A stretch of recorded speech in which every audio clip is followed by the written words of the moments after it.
Hey guys, in this video I will show you Hulu not working on Samsung TV fix. Alright, let's begin.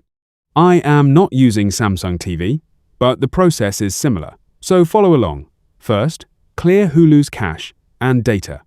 Go to Settings Applications, Manage Installed Applications Hulu, then select Clear Cache. This removes temporary files that might be causing the app to malfunction. Next, make sure your Samsung TV software is up to date. Go to Settings and check for Software Update and install any available updates. Outdated firmware can prevent apps like Hulu from running properly. Check your internet connection as well.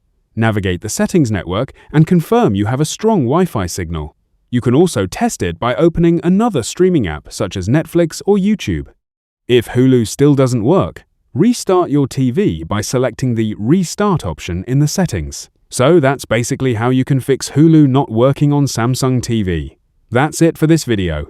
Thanks.